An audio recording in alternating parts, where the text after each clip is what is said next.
औज़ुबिल्लाहिमिनश्शैतानिर्रजीम बिस्मिल्लाहिर्रहमानिर्रहीम। अच्छा सर, आज हमारे MFA में जो MA का पोर्शन है उसका लेक्चर नंबर 3 है और उसके दो प्रिंसिपल एजेंडाज़ हैं। एजेंडा नंबर 1 है पास्ट पेपर्स का एनालिसिस और एजेंडा नंबर 2 है चैप्टर 0। ये नहीं, ये अभी नहीं चाहिए। जो चैप्टर 0 है, इधर कर दो। ये चैप्टर 0 का क्या सीन है? बेसिकली मैंने कुछ important areas examination point of view से ना एक चैप्टर में एक्यूमुलेट कर दिए हैं, ठीक है, और ताकि बुक का सीक्वेंस भी सही रहे। ठीक होगी बात। अब अगर आप बुक पे आते हैं तो कवर पेज के बाद अबाउट द ऑथर ये गुजार दें अगर हम, तो अगला जो सफ़ा है उस पर आपके पास आ रहा है टेबल ऑफ कंटेंट्स और मार्क्स टेस्टेड। क्या आ रहा है? Table of contents and marks tested.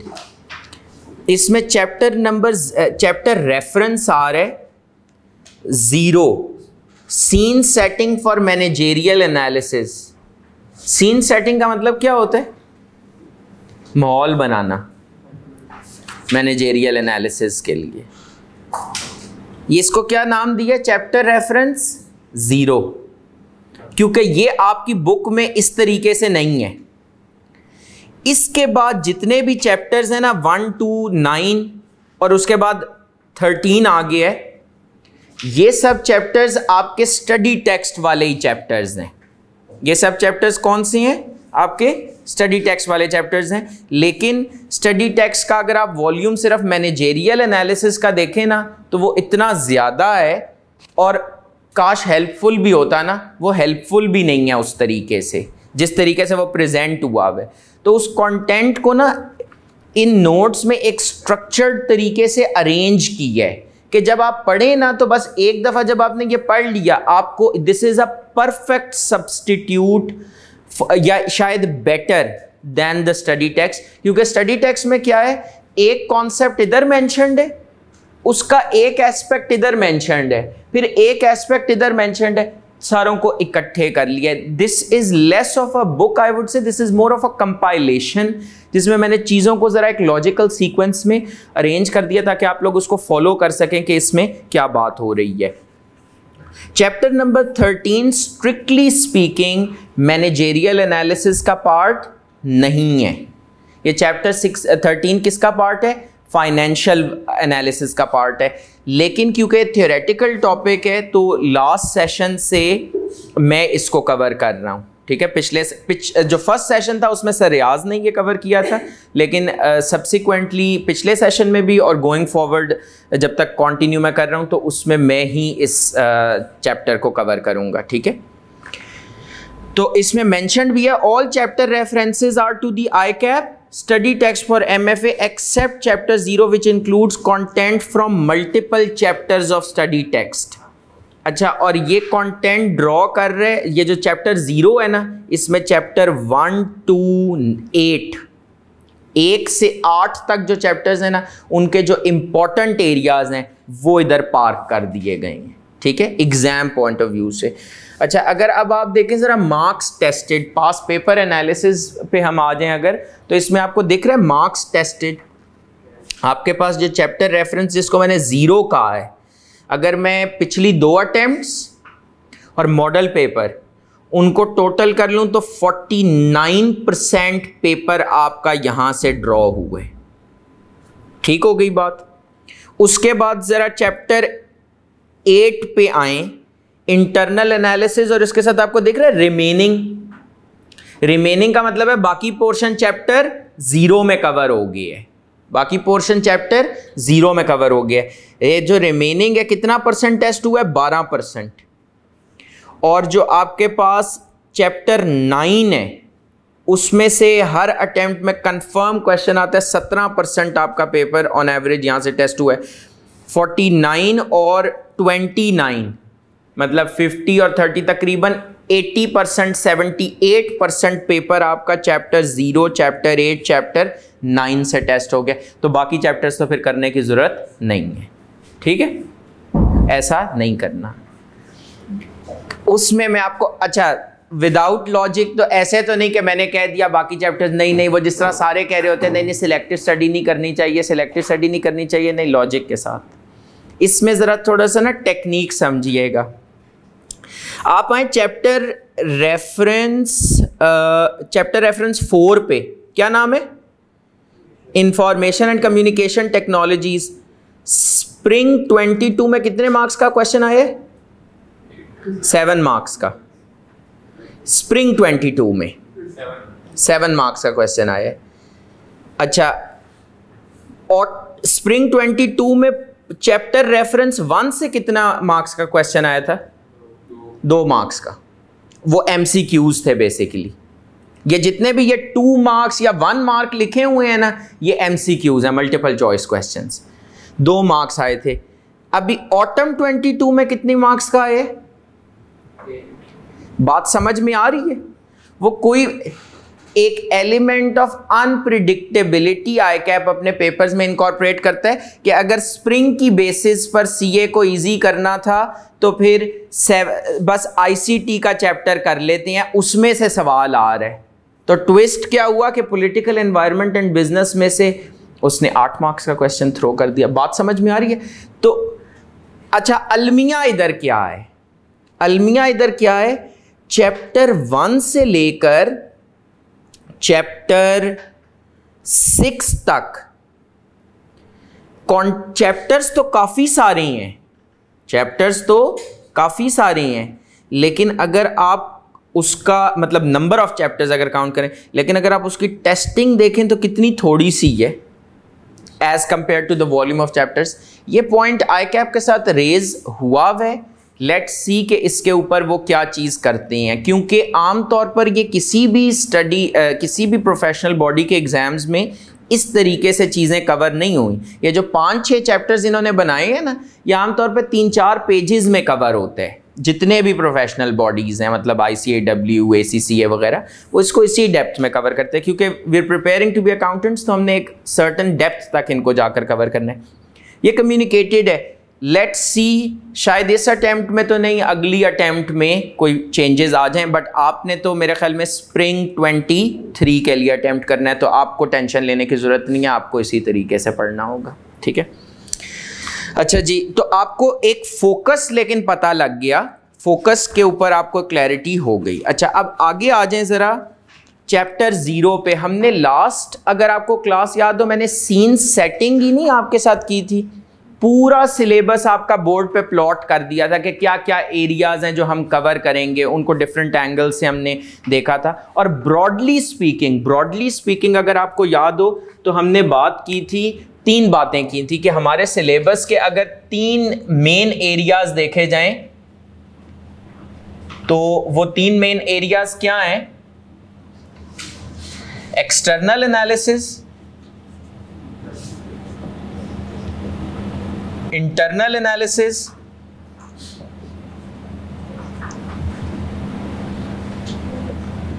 और एथिकल डिसीजन मेकिंग। यही 3 एरियाज थे ना, इंटरनल, एक्सटर्नल और एथिकल डिसीजन मेकिंग। तो ये बेसिकली आपके पास 3 मेन एरियाज आपके सिलेबस में इंक्लूडेड है। ये 3 मेन एरियाज आपके पास सिलेबस में इंक्लूडेड हैं, external analysis, internal analysis, ethical decision making. ये जो मैंने आपके साथ ग्रुप में पोस्ट किया था ना कि करीम ने अपने मार्जिन्स 15% से कम कर दिए, ये बेसिकली अगर उसने अपने मार्जिन्स कम किए हैं तो एक्चुअली वो कैप्टन्स को ना, कैप्टन्स का टेक होम का क्या मतलब होता है? जो पैसे वो घर लेके जा रहे हैं, वो बेसिकली बढ़ा रहे, keeping in view the economic climate और सब कुछ। वो बेसिकली कैप्टन्स को एक अपना मार्जिन पे कॉम्प्रोमाइज कर रहे, अपनी प्रॉफिटेबिलिटी कम कर रहे ताकि कैप्टन्स का भला हो जाए, उनको ज्यादा शेयर दे दे। ये बात थोड़ी सी समझ में आ रही है? अच्छा, ये वो क्यों कर रहे? क्योंकि फ्रॉम अ फाइनेंशियल पर्सपेक्टिव तो ये चीज नुकसानदेह है। अगर मैं इसका फाइनेंशियल एनालिसिस करूं फाइनेंशियल एक चार्टर्ड अकाउंटेंट के नजरिए से खाली सोचता तो हम कहते हैं ये तो नुकसानदेह है, लेकिन उसने क्या बेसिस यूज किया इस डिसीजन की। मेरे आपसे सवाल भी यही था कि इस डिसीजन की बेसिस क्या है। एक तो चीज कंफर्म है, इसकी कभी भी नामुमकिन है कि इसकी कोई फाइनेंशियल बेसिस हो। इस पे सारे एग्रीड हैं। क्यों? क्योंकि नुकसान हो रहा है ना कंपनी का। इसकी जो बेसिस हैं एथिक्स, बिजनेस एथिक्स के, to take care of the people who are working for you. This is, ये जो डिसीजन लिया ना कि कैप्टन्स का टेक होम बढ़ा दो, अपना प्रॉफिट कम कर लो, ये डिसीजन कभी भी फाइनेंशियल ग्राउंड्स पे नहीं हो सकता। याद है मैंने आपको बताया था डिसीजन मेकिंग में फाइनेंशियल फैक्टर्स भी देखे जाते हैं, नॉन फाइनेंशियल फैक्टर्स भी देखे जाते हैं। तो ये basically non financial ethical consideration है, एथिकल फैक्टर है, जिसने करीम को मोटिवेट किया कि वो इस चीज को अपने कैप्टन्स को बेनिफिट दे। बात समझ थोड़ी बहुत आ रही है? अच्छा, ये बता क्यों रहे हैं दुनिया को? This is a marketing. एक फील गुड आएगी ना कि देखें, they take care of their staff, they take care of the people who work for them. थोड़ी सी बात समझ में आ रही है? तो ये एक एथिकल डिसीजन मेकिंग का एंगल है।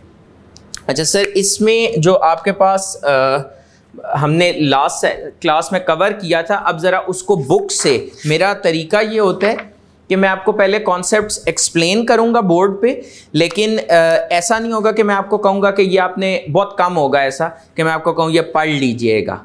ये मैं आपको सारी बुक जो भी है वो मैं रीड भी करवाऊँगा लाइन बाय लाइन, ताकि अगर कोई पॉइंट मिस हो गया, कोई पॉइंट जो यहाँ पर लिखा हुआ है वहाँ पर मैंने एक डिफरेंट तरीके से एक्सप्लेन की है, यहाँ डिफरेंट तरीके से लिखा हुआ है, तो वो चीज़ क्लियर हो जाए। सही है? बिस्मिल्लाहिर्रहमानिर्रहीम। Chapter 0, scene setting for managerial analysis, topics from different chapters of ICAP study text. अच्छा, ये जो कॉन्सेप्ट ऑफ स्ट्रैटेजी है ना, इसके साथ लिख लें फॉर अंडरस्टैंडिंग ओनली। आपसे ये पूछा नहीं जाएगा, लेकिन इसके बगैर मैं पढ़ा नहीं सकता था। Concept of strategy का the determination of basic long-term goals and the objectives of an enterprise and the adoption of courses of action and the allocation of resources necessary for carrying out these goals। अगर one word में याद रखना हो strategy क्या है? strategy है action plan plus resources, कि आपका एक्शन प्लान क्या होगा और उसके लिए आपको क्या रिसोर्सेज चाहिए। फॉर एग्जांपल, आपने अपना मार्केट शेयर इंक्रीज करना है, नई प्रोडक्ट बनानी है, तो आपको एक साइंटिस्ट चाहिए, आपको एक रिसर्च टीम चाहिए, आपको फाइनेंशियल रिसोर्सेज भी चाहिए, आपको शायद कोई एडिशनल मशीनरी भी चाहिए हो, आपको कोई डेडिकेटेड बिल्डिंग भी चाहिए हो, जहां आप, ये क्या है? रिसोर्सेज। और आपका एक्शन प्लान क्या है? New product development. आपका प्लान है कि एक नया प्रोडक्ट डेवलप करेंगे, मार्केट उसको पसंद करेगी, हमारा मार्केट शेयर बढ़ जाएगा। नहीं समझ आ रही? क्लियर है? ये है स्ट्रैटेजी। तो स्ट्रैटेजी के साथ लिख लें action plan plus resources, action plan plus resources. इसके बाद आपके पास बी क्या चीज है? स्ट्रेटेजिक मैनेजमेंट और प्लानिंग प्रोसेस। सर, ये लास्ट क्लास में हमने डिस्कस किया था, स्ट्रेटेजिक मैनेजमेंट प्रोसेस क्या होता है? I am sorry, last class नहीं आपने अटेंड किया। ओके सर, स्ट्रेटेजिक मैनेजमेंट में आपने ऑब्जेक्टिव को अचीव करने के लिए शॉर्ट टर्म जो होते हैं स्ट्रैटेजी डेवलप करते हैं। बेसिकली स्ट्रैटेजिक मैनेजमेंट प्रोसेस क्या, एक फैंसी सा नाम है कि स्ट्रैटेजी डेवलप कैसे, स्ट्रैटेजी बनानी कैसे है, ये जो एक्शन प्लान है, रिसोर्सेज क्या चाहिए, कैसे डिटर्मिन करेंगे। तो कैसे का जवाब मिलता है स्ट्रैटेजिक प्लानिंग प्रोसेस से, प्रोसेस यूज्ड टू फॉर्म्युलेट और डेवलप बिजनेस स्ट्रैटेजीज। ये भी सिर्फ अंडरस्टैंडिंग पर्पसेस के लिए ही है। C elements of strategic management process में 3 चीजें आपको बताई थी, strategic position, current position, current standing of the entity, या self assessment of the entity. और कोई भी एंटिटी अपनी सेल्फ असेसमेंट के लिए क्या प्राइमरी टूल यूज करती है? स्वॉट एनालिसिस। दूसरी चीज है strategic choices, options of different directions available to the entity. Choice का मतलब होता है ऑप्शंस, कि कौन सी मार्केट्स में ऑपरेट करना है, क्या इस्लामाबाद में ऑपरेट करना है, क्या पंजाब में ऑपरेट करना है, क्या सिंध में ऑपरेट करना है, क्या नेशनल लेवल पे ऑपरेट करना है, क्या इंटरनेशनल लेवल पे ऑपरेट करना है, कौन से प्रोडक्ट्स बनाने हैं, कौन से प्रोडक्ट्स बनाने हैं। इसमें भी तो ऑप्शन है ना, 10 ऑप्शन है, उनमें से ये 3 प्रोडक्ट्स बनाने हैं। किस बेसिस पे कंपीट करना है, अपने कंपेटिटर्स के साथ किस बेसिस पे कंपीट करना है, कॉस्ट लीडरशिप की बेसिस पर या डिफरेंशिएशन की बेसिस पर। ये कॉन्सेप्ट आगे भी आएगा। वैसे कॉस्ट लीडरशिप की बेसिस, अगर आप दुनिया में देखें ना, दो तरह के, एक ही इंडस्ट्री में 2 तरह के बिजनेसेस होते हैं। एक होते हैं जो कहते हैं हम कम कॉस्ट पर सेल करेंगे प्रोडक्ट, और दूसरे होते हैं जो कहते हैं कि हम कॉस्ट पे नहीं, हम प्राइस पे नहीं कॉम्प्रोमाइज करेंगे, प्राइस हमारी ज़्यादा होगी लेकिन हम एक डिफरेंशिएटेड यूनिक किस्म की सर्विस प्रोवाइड करेंगे। ये बात समझ में आ रही है? डिफरेंशिएटेड यूनिक किस्म की हम सर्विस प्रोवाइड करेंगे। तो अगर आपकी डिफरेंशिएटेड, या डिफरेंशिएटेड मतलब दूसरों से अलग, उसमें कुछ वैल्यू एडेड फीचर्स हों, जैसे कि वैल्यू एडेड फीचर है ना, आपके साथ रियल वर्ल्ड एग्जांपल्स ग्रुप में शेयर की जा रही होती हैं।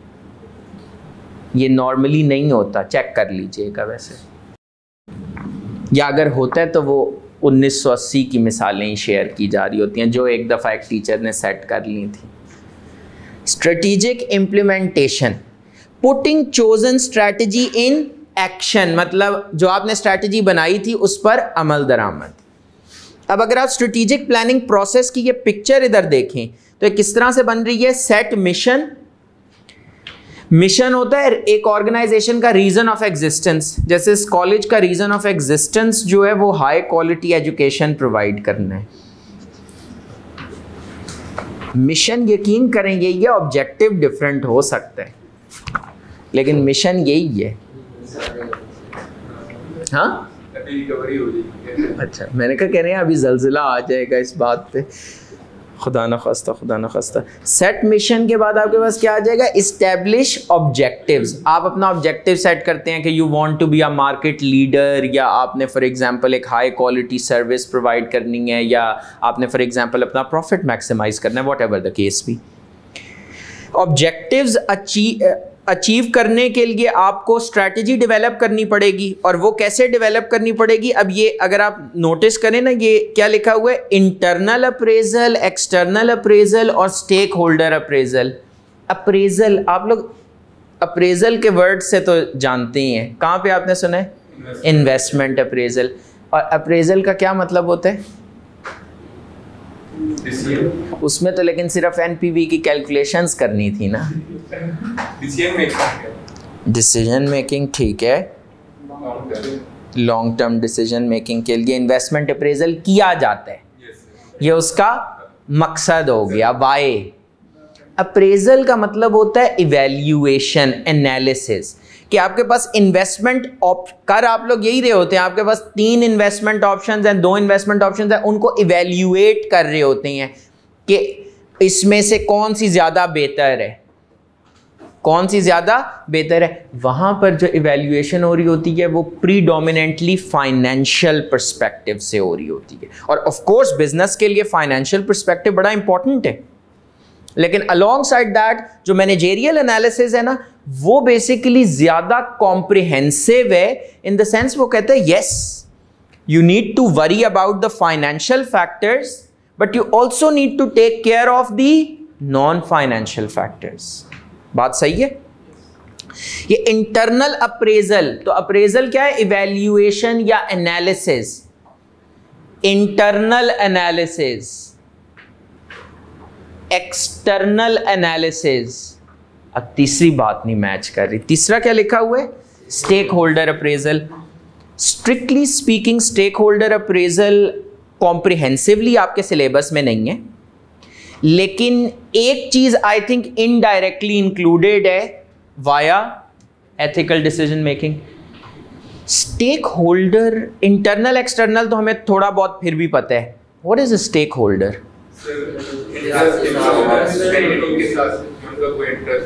जिनका एंटिटी के साथ कोई इंटरेस्ट हो। मिसाल के तौर पर अगर राइज को हम देख लें तो इनके स्टेक होल्डर्स कौन है? आई थिंक आप भी हैं, मैं भी हूँ शायद स्टेक होल्डर। तो स्टेक होल्डर को वैसे कॉन्सेप्ट वाइज क्या कहते हैं? कोई भी पर्सन, कोई भी इंडिविजुअल या कोई भी ऑर्गेनाइजेशन जो एक बिजनेस को अफेक्ट कर सकती है या उससे अफेक्ट हो सकती है। आप अफेक्ट कर भी सकती हैं और आप अफेक्ट हो भी सकती हैं, सिर्फ टाइमिंग डिफरेंस होता है एडमिशन से पहले और एडमिशन के बाद का।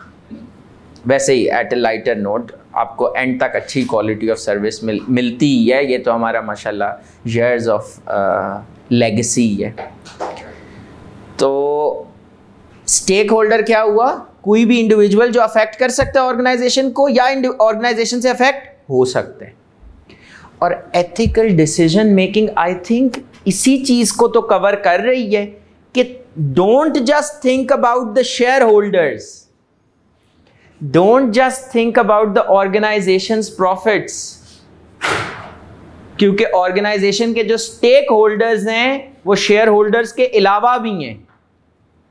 शेयर होल्डर्स के अलावा भी लोग हैं जो ऑर्गेनाइजेशन से अफेक्ट हो सकती हैं, और अगर सिर्फ अफेक्ट हो सकते तक बात खत्म हो जाती ना, फिर टेंशन नहीं थी, लेकिन अफेक्ट कर भी सकते हैं। सो मतलब how I see this is there's a commercial ground as well for being ethical. There are so many benefits in being ethical. ठीक है, तो कमर्शियल पर्सपेक्टिव भी उसमें somehow इन्वॉल्व हो जाते हैं। अच्छा, ये आपने कर लिया। ये जो internal appraisal, external appraisal, stakeholder appraisal है ना, इसके साथ ऐसे ब्रैक पूरे को एक उसमें दायरा इसके गिर्द बनाएं और लिखें स्ट्रेटेजिक पोजीशन। यही स्ट्रेटेजिक पोजीशन है ना internal analysis, external analysis, ethics आपकी करंट पोजीशन के हवाले से रेलेवेंट है।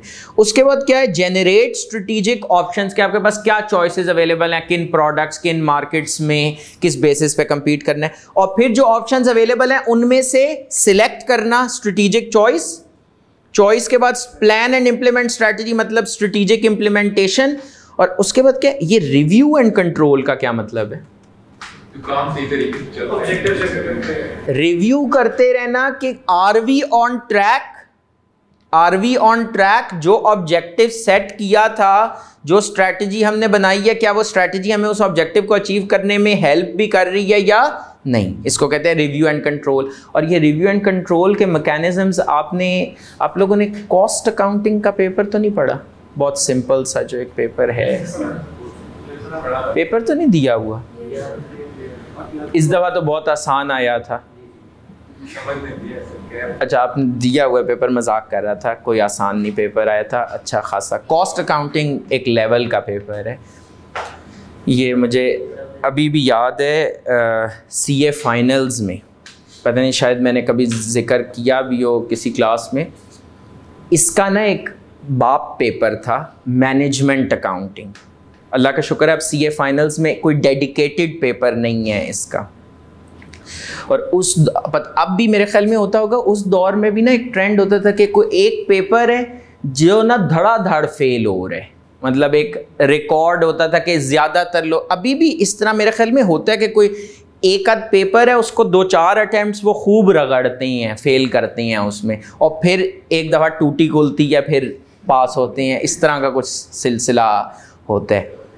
मुझे नहीं पता कि मेरे ख्याल में शायद इस दफ़ा मेरी एक्सपेक्टेशन है ऑडिट के लिए कि शायद इस दफ़ा उसमें होगा इंक्रीज़ पास रेट। बाकी अल्लाह बेहतर जानता है, क्योंकि पेपर जब आसान आता है तो रिज़ल्ट समटाइम्स डिस्टर्ब भी हो जाता है। वैसे ही रिज़ल्ट की बात कर रहा हूँ, तो उसमें ये चीज़ थी मैनेजमेंट अकाउंटिंग में। मैं आप लोगों को एक लेसन इससे देना चाह रहा हूँ। मैं जब पेपर्स की तैयारी कर रहा था एग्ज़ाम लीव्स में, आर्टिकल्स के दौरान आपने वो फाइनल्स के एग्ज़ाम्स देने होते हैं, तो मैं जब पेपर की तैयारी कर रहा था तो पास पेपर्स करते करते मुझे पता लग गया। मैंने कहा ये पेपर आम हालात में भी नहीं हो सकता, और ये पेपर एग्ज़ाम कंडीशंस में तो बिल्कुल भी नहीं हो सकता। This was the thought that I got, क्योंकि वो इतना घुमाते हैं उसमें। और अच्छा, कुछ पता नहीं अब कॉस्ट अकाउंटिंग में कोई बेहतरी हुई है या नहीं, उसमें किस तरह घुमा रहे होते थे। एक इंफॉर्मेशन बिल्कुल कोई शुरू में दी होगी, एक इंफॉर्मेशन को एंड में दी होगी, उनको आपस में लिंक करना है। अच्छा, फिर x परसेंटेज का y परसेंटेज का 5 का डिवाइडेड बाय 2 भी करना था और मल्टीप्लाइड बाय 6। मतलब पता नहीं, मुझे समझ नहीं एग्जैक्टली आती थी वो क्या टेस्ट करना चाह रहे हैं। तो इस सारे प्रोसेस में ना मैंने एक चीज़ सीखी कि ये हमारी नर्व्स को टेस्ट कर रहे हैं बिसाइड्स द कैलकुलेशंस। अच्छा, ये पेपर सबको मुश्किल लगता है। जब पेपर देने में गया, मुझे अभी भी याद है, तो उस ज़माने में अच्छा, ये पेपर मतलब हमारे फर्म में कितने सीनियर्स थे जिनका बस ये एक पेपर रहता था। सीए क्वालिफाई करने में जो एक रुकावट बनी हुई थी वो यही थी। तो हम फर्म में भी देख रहे थे कि भाई ये तो सीन ऑन है इस पेपर में। तो मैंने ये जब पेपर मैं देने गया ना, मैं एक प्री सेट माइंड से गया था कि भाई मुझे पेपर को ये नहीं है कि मुझे पेपर आता होगा, और साथ ये भी था कि किसी को भी नहीं आता होगा। ये ज़्यादा तसल्ली होती है ना, क्योंकि देखें एक चीज़ मैं आपको बता दूं, ICAP सबको नहीं फेल कर सकता। ऐसा नहीं हो सकता कि किसी पेपर का पास रेट 0% हो, क्योंकि अगर इस तरह हो जाए ना तो जो टेस्ट इंस्ट्रूमेंट है, मतलब जो आपका पेपर है, वो चैलेंज हो जाता है कि भाई ये तो इसका मतलब है पेपर ही ठीक नहीं था, पेपर डिफेक्टिव था कि कोई नहीं पास हुआ। तो ऐसा नहीं हो सकता कि सब फेल हो। अच्छा, मैं पेपर जब उन्होंने पेपर डिस्ट्रीब्यूट किया ना, तो उस टाइम पता नहीं अब अलाउड होता है या नहीं, उस टाइम पर ये होता था कि आप 15 मिनट्स रीडिंग टाइम के बाद फर्स्ट घंटे में भी, फर्स्ट घंटे के पहले आधे घंटे में ही आप जा सकती हैं। मुझे आई डोंट नो कि अब वो अलाउड है या नहीं। अब शायद आई थिंक बैठना पड़ता है अगर आप पेपर में चले जाएं। तो वो जब पेपर उन्होंने डिस्ट्रीब्यूट किया तो आधा घंटा क्या 15 मिनट ही, जब रीडिंग, उस टाइम भी ये रीडिंग टाइम होता था, लोग जाना शुरू हो गए। वो ऑफ कोर्स अब आप पेपर देख रहे होते हैं लेकिन साथ आप देख रहे होते हैं।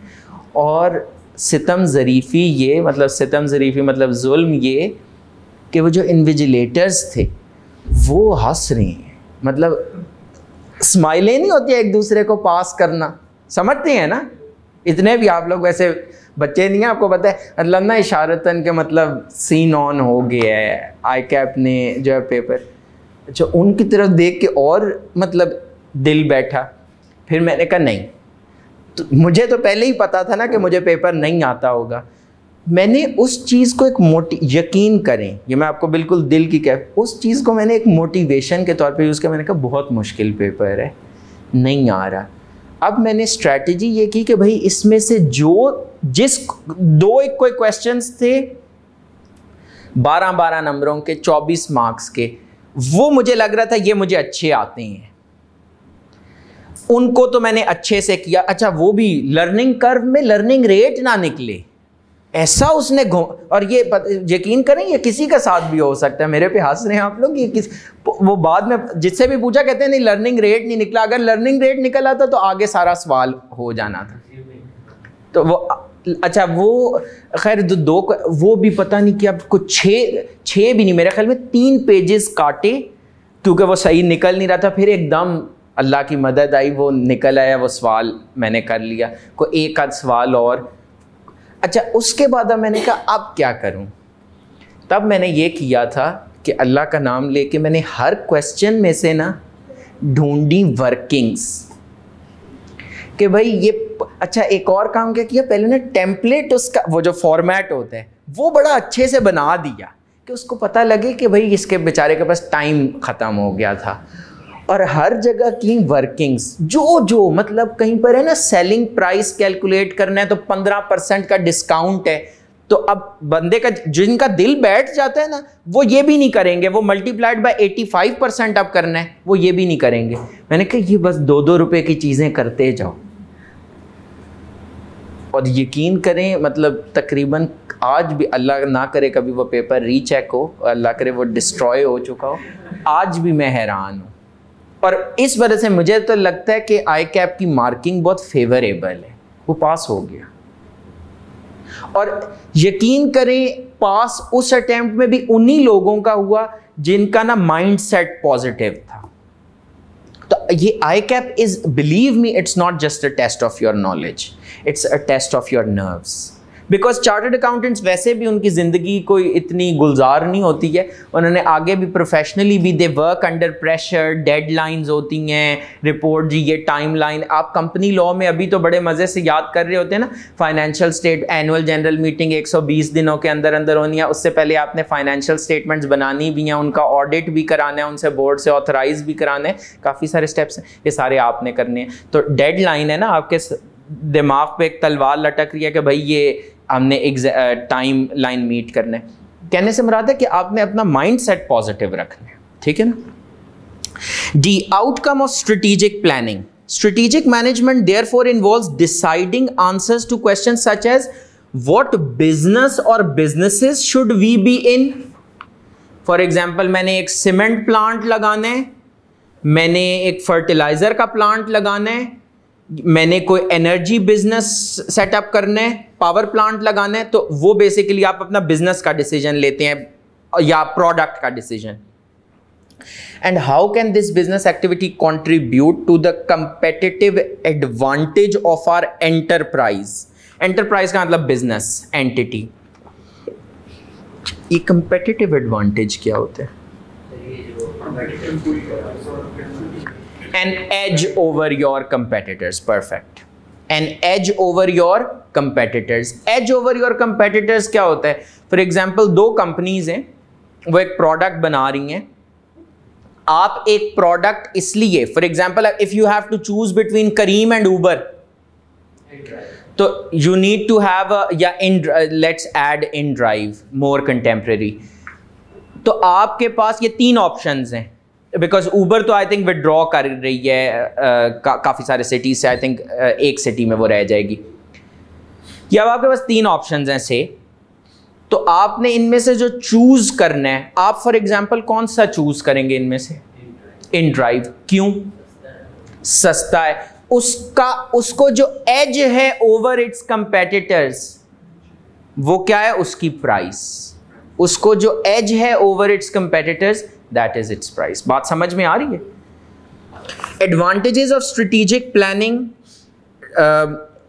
डिसएडवांटेजेस ऑफ, अच्छा प्लानिंग के एडवांटेजेस, प्लानिंग के एडवांटेजेस पे पूरा अलग से क्लास हो सकती है, लेकिन मैं आपको सिर्फ इतना बताऊंगा, if you fail to plan you are planning to fail.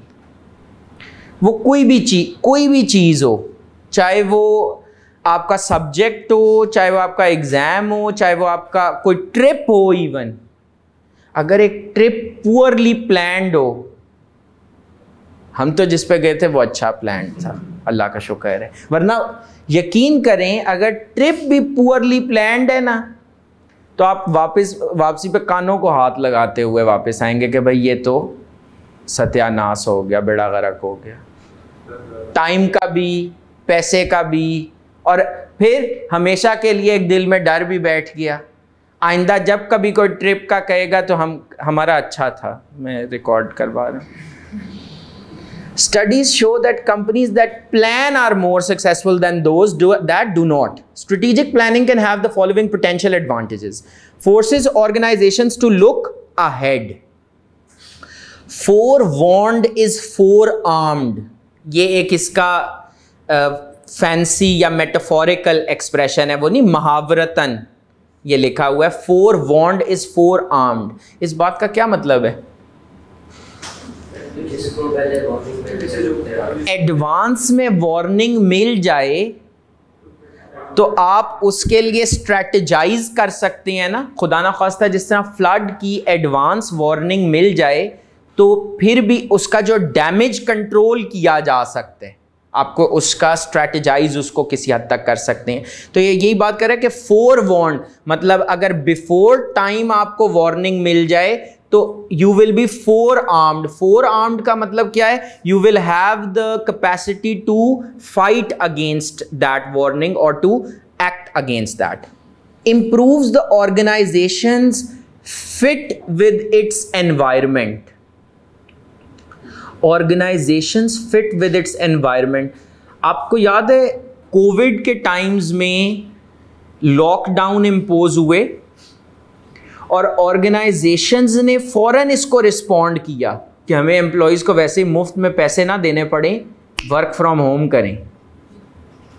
Must have heard of this WFH, work from home, कि जी घर से बैठ के काम करें। तो ये क्या है, आपने एनवायरनमेंट में, एक्सटर्नल एनवायरनमेंट में जो चेंजेस आए उनको फौरन रिस्पॉन्ड किया।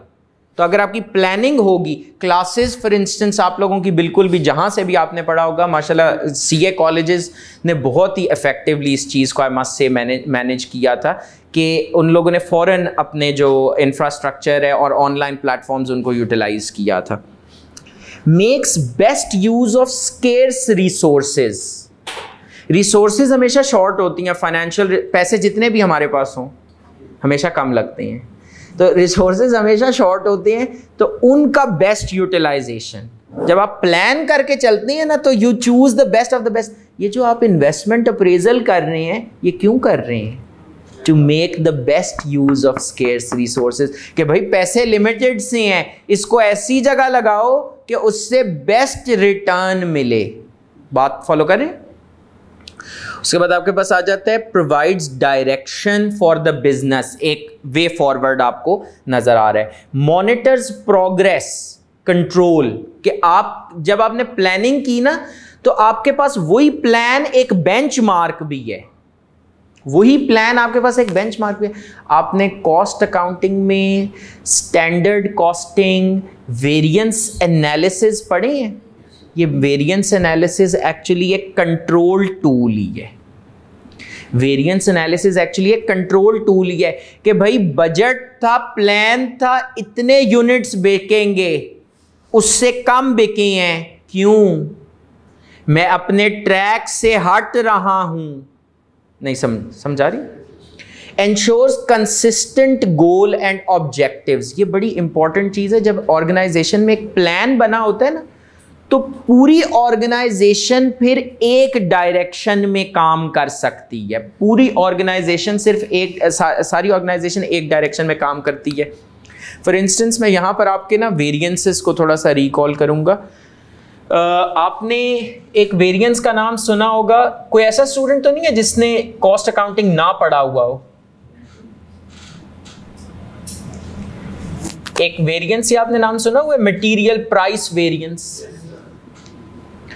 फिर आपने एक वेरिएंस का नाम सुना होगा, मटेरियल यूजेज वेरिएंस। फिर आपने सुना होगा लेबर एफिशिएंसी वेरिएंस, और आपने सुना होगा सेल्स वॉल्यूम वेरिएंस। ठीक है, ये आपने कोई 4 वेरिएंसेस के नाम सुने हुए हैं। अब हुआ क्या, मटेरियल प्राइस वेरिएंस आया फेवरेबल, और ये तीनों क्या हैं? एडवर्स। अच्छा, मटेरियल प्राइस वेरिएंस के लिए आमतौर पर ऑर्गेनाइजेशन में जो परचेज, इसका क्रेडिट किसको जा रहा होगा? परचेजिंग मैनेजर को या परचेजिंग डायरेक्टर को सपोजिटली।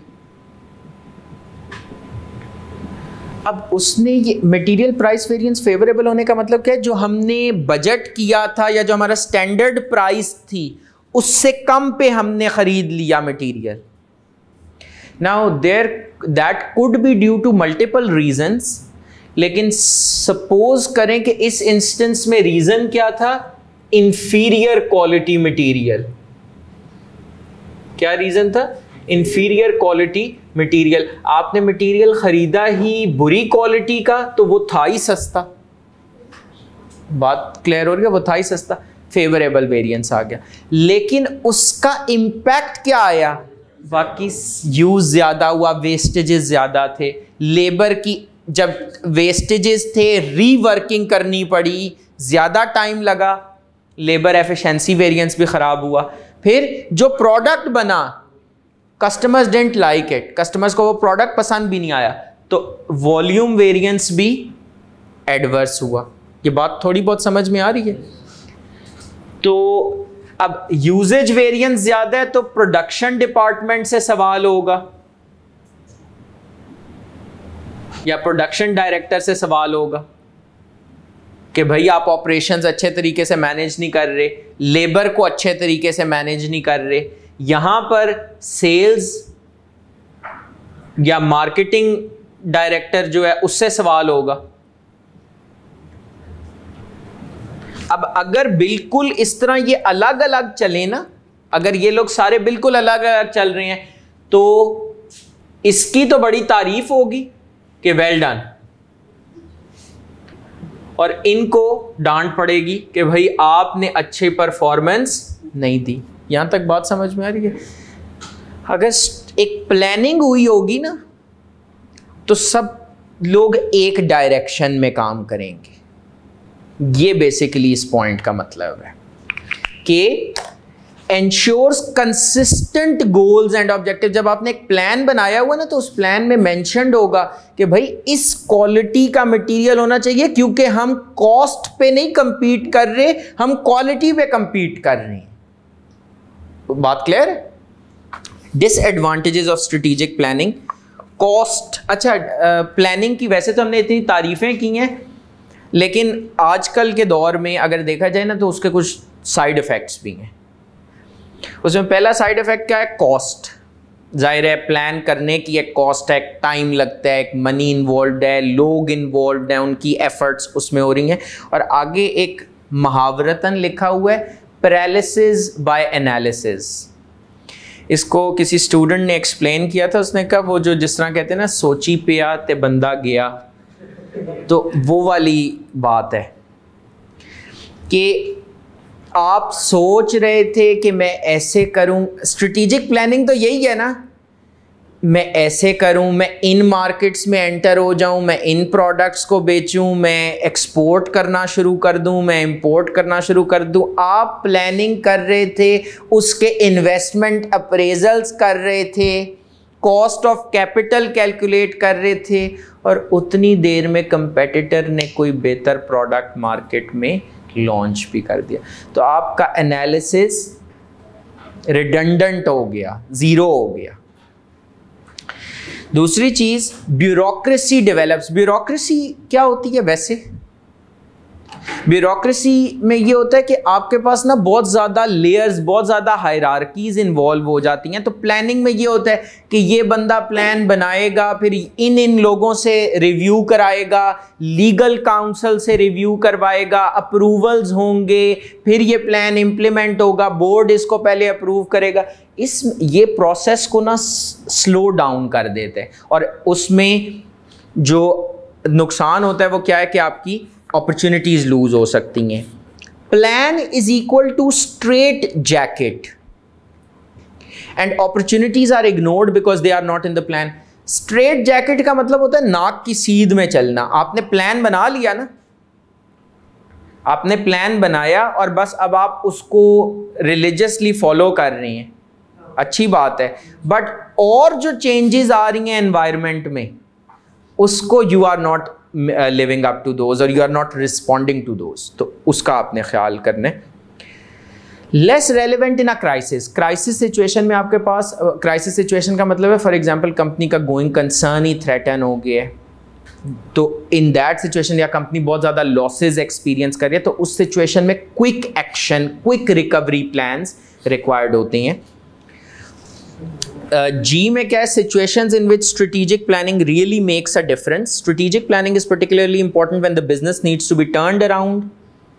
Business turnaround का क्या मतलब है? Business turnaround का मतलब होता है business में को improve करना, business improvement strategies, ठीक है? कि एक business अंडर परफॉर्म कर रहे हैं तो आप उसको इम्प्रूव करें, या जहां पर हाई कैपिटल एक्सपेंडिचर इन्वॉल्व हो, इसी वजह से आप इन्वेस्टमेंट अप्रेजल, आप हर एक्सपेंडिचर के लिए इन्वेस्टमेंट अप्रेजल नहीं कर रहे होते, जो हाई वैल्यू कैपेक्स आपका होता है। Many stakeholders are affected, ताकि आप फाइनेंशियल और नॉन फाइनेंशियल सब कंसिडरेशंस को अपने प्लान में कंसिडर कर लें। अब इसमें जो सबसे पहली चीज़ है जो सबसे इंपॉर्टेंट है हमारे पास, दैट इज एच के साथ लिख लें इंपॉर्टेंट। ये जो अभी तक मैंने जितना आपको पढ़ाया है ना A to G, इसमें से याद कुछ नहीं करना, ये सिर्फ पढ़ने के लिए। मैं आपको बताऊंगा कि आपने क्या याद करना है और क्या सिर्फ रीडिंग करनी है। तो A to G आपने याद नहीं करना, this is just for reading. और एक दफा जब इसको रीड कर लें दोबारा रीड भी करने की जरूरत नहीं है, ये वाला हिस्सा। H पे लिख लें इंपॉर्टेंट स्ट्रेटेजिक पोजीशन। ये हमने कॉन्सेप्ट डिस्कस तो नहीं किया था स्ट्रेटेजिक पोजीशन पिछली क्लास में? पक्की बात है, पूछ लूंगा फिर मैं,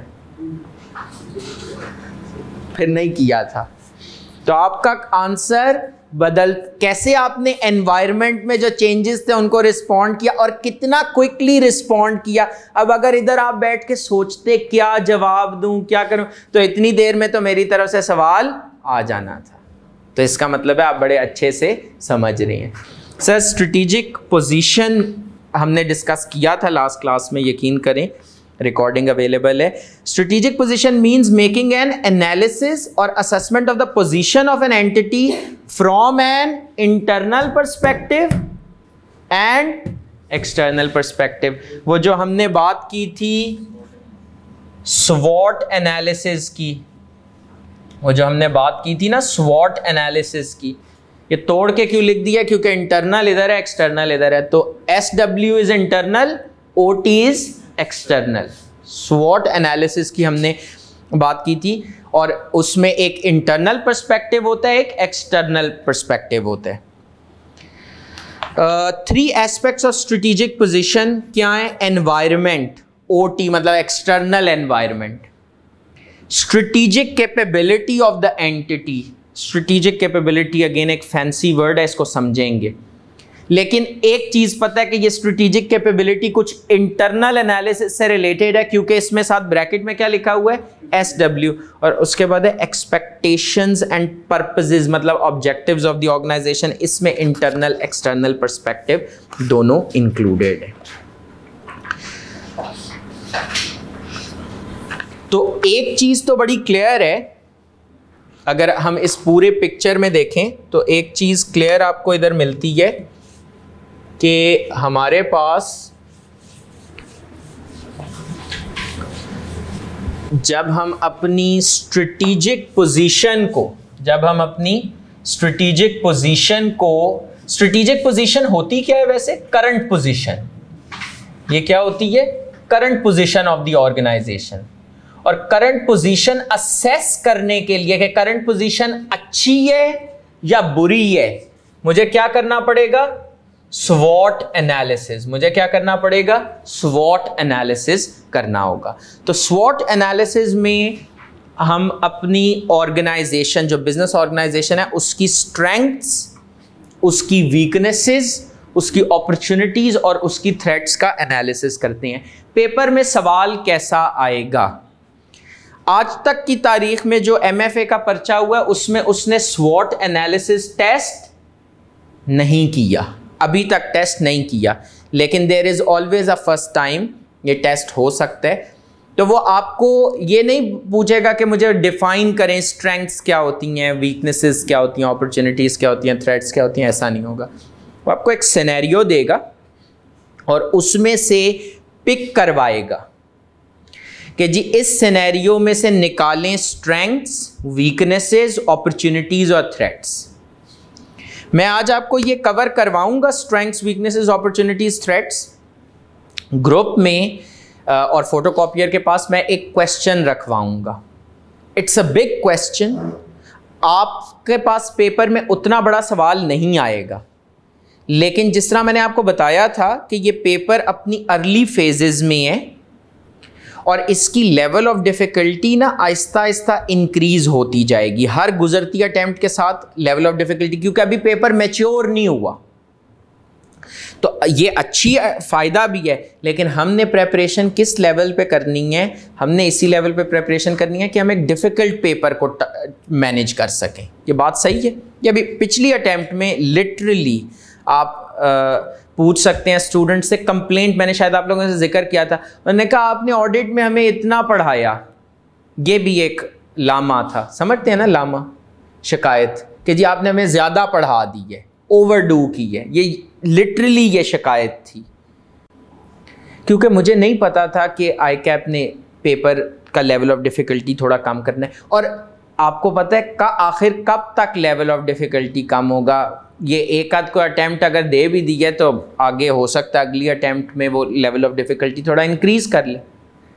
बात समझ में आ रही? तो तैयारी हमेशा आपने डिफ़िकल्ट पेपर की करनी है। तो आपने उस क्वेश्चन की लेंथ से नहीं घबराना। वो एक क्वेश्चन जो है ना आपके आई कैप के पेपर के तकरीबन 8 सवालों के बराबर है। बात समझ में आ रही है?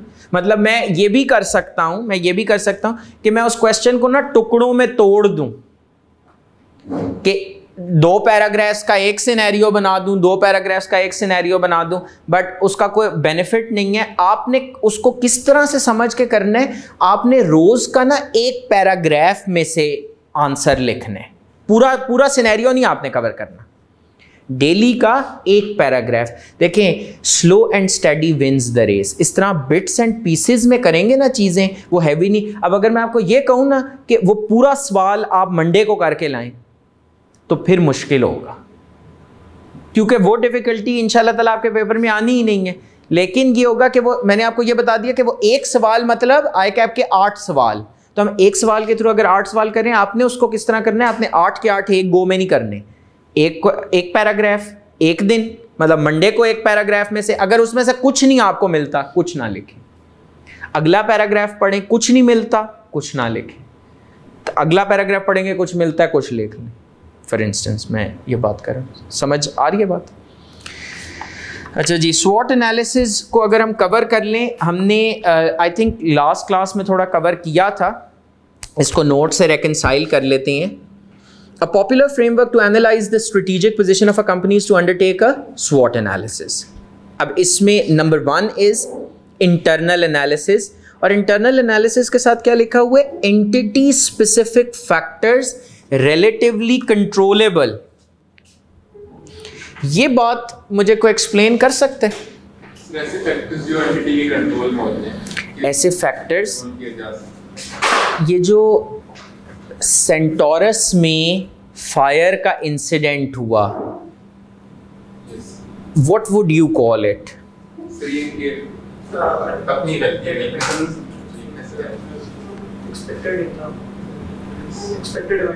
एक्सपेक्टेड इवेंट नहीं था। अगर सेफ्टी मेजर्स दिए जाते तो इससे आग न लगती। ये आ गई है रिपोर्ट, कंफर्मेशन अभी हो गई है? वैसे पूछ रहा हूँ, जो प्रिलिमिनरी, एक प्रिलिमिनरी का मतलब होता है एक इब्तदाई जो जायज़ा है, शुरू का जो एक रिज़ल्ट है, उसमें शायद वो यही कह रहे हैं कि उनके जो सेफ्टी इक्विपमेंट्स थे, जो फायर फाइटिंग इक्विपमेंट्स थे, वो अप्रोप्रिएट नहीं थे, वो मुनासिब नहीं थे, वरना damage would have been reduce substantially. ये बात मैंने कहीं पढ़ी थी। अगेन अभी इस पे कोई सब्सटेंटिव चीज़ नहीं है, लेकिन अगर हम अस्यूम कर लेते हैं कि यही फाइनल रिपोर्ट है, तो I think this is a company specific factor, this is a business specific factor.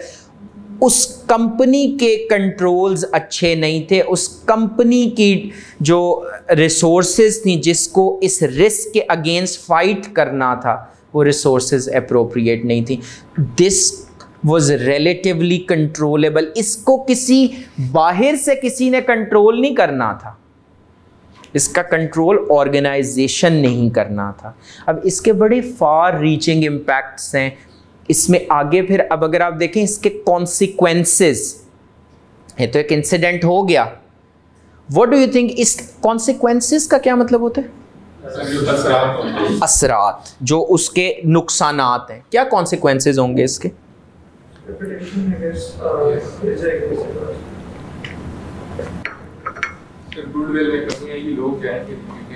Goodwill में कमी आएगी। जिस टाइम पर आग लगी थी, एक्सीलेंट। बिजनेस डिसरप्शन, डिसरप्ट होने का मतलब क्या होता है? रुक जाना। बिजनेस सस्पेंड हुआ है। जिस टाइम से आग लगी है कल तक का जो मुझे पता है, इट्स क्लोज्ड। ये सिर्फ 2 महीने के लिए 2 महीने के लिए क्लोज हुए। तो कहने से मुराद क्या है, ये 2 महीने का जो लॉस्ट रेवेन्यू, ये 2 महीने का लॉस्ट रेवेन्यू, वैसे this is something that happened. अगर मैं वो शॉप्स या मैं अगर जिना सुपर में जो सफ़ा मॉल है उसके पॉइंट ऑफ व्यू से बिजनेस टर्म्स में कह रहा हूँ सोचूं, तो it's an opportunity for them. उनके लिए अपॉर्चुनिटी है, सेंटोरस की वीकनेस थी। बराबर है बात की, ये कॉन्सेप्ट समझ में आ रहा है, क्योंकि उनके लिए this is something that happened in the external environment, but that is going to give a boost to their business because then people would move towards सफ़ा या और जो options हैं उनको explore करेंगे। बात थोड़ी बहुत समझ में आ रही है? Internal analysis, this involves analyzing the internal resources and competences of the company to determine the strengths and weaknesses of the company. Resources क्या होती हैं मिसाल के तौर पे? एक कंपनी को अगर मैं देखूं, फॉर इंस्टेंस राइज को, ये राइज क्या नाम है इसका, Rise School of Accountancy, Rise Premier School of Accountancy. जो राइज प्रीमियर है, इसके रिसोर्सेज क्या हैं? अगर मैं इसके रिसोर्सेज की बात करूं, अगर हमने स्वॉट करना है राइज का, हम पूरा स्वॉट नहीं करेंगे, स्ट्रेंथ्स तक रुक जाएंगे। ये बिल्डिंग एक रिसोर्स है। हाँ ये क्या, दोबारा बताएं, आवाज नहीं आई। अच्छा बस इतने ही थे अच्छे, एक दफा ही अच्छे टीचर्स ये कह रहे थे, अब वो शर्मा रहे हैं। टीचर्स एक रिसोर्स, चले अच्छे बुरे छोड़ देते हैं, लेट्स मेक इट न्यूट्रल। हम कहते हैं टीचर्स एक रिसोर्स तो है ना, कुछ मतलब जो अपनी तरफ से हम कोशिश कर रहे हैं टूटी फूटी, अल्लाह ताला उसको कबूल करे, उसमें बरकत डाले, लेकिन ये रिसोर्स तो हैं। वीकनेसेस तो हमने डिस्कस ही नहीं करनी, वीकनेसेस नहीं हमने डिस्कस करनी। बिल्डिंग हो गई, ये हो गए, बिल्कुल वो भी हो गए, और फाइनेंशियल रिसोर्सेज भी कोई रिक्वायर्ड होंगे। और आप लोग सबसे ज़्यादा जिनसे खुश होते हैं, मैनेजमेंट। मैनेजमेंट को डिसरिगार्ड करना मेरे ख्याल में बहुत गलत होगा। नहीं नाम ना लें। हाँ टीएस भी, तुम्हारे पे भी बात आनी है। टीएस भी एक रिसोर्स हैं। कितने खुश थे जब टीचर्स के बारे में बात कर रहे थे, वो भी एक रिसोर्स है। तो आई थिंक ये सारे रिसोर्सेज हैं। Now let's make it neutral. अगर ये अच्छा काम कर रही हैं, अच्छा परफॉर्म कर रहे हैं, तो ये स्ट्रेंथ है। अगर नहीं कर रहे तो ये स्ट्रेंथ नहीं है, ये कुछ और होगा, मतलब वीकनेस होगी। अच्छा आगे ये लिखा हुआ है analysing the internal resources and competences of the company. ये क्या साइंस है?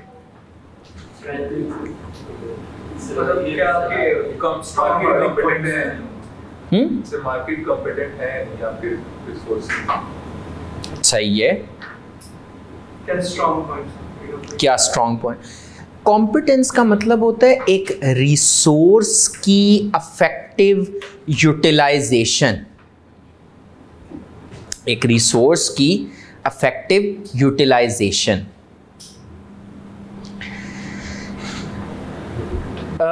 दो लोगों के पास हो सकता है सेम रिसोर्सेज हो, मतलब सेम पैसा हो, सेम प्लांट एंड मशीनरी हो, एक उसको ज़्यादा प्रॉफिटेबली रन करता है, दूसरा उसको लेस प्रॉफिटेबली चलाता है बिजनेस को। तो ये फ़र्क रिसोर्सेज का नहीं है, फ़र्क उनकी यूटिलाइजेशन का है, फ़र्क कॉम्पिटेंस का है। आपको पता है नॉलेज होना ये भी एक रिसोर्स है, लेकिन इसकी अफेक्टिव यूटिलाइजेशन जो है ना वो कॉम्पिटेंस है।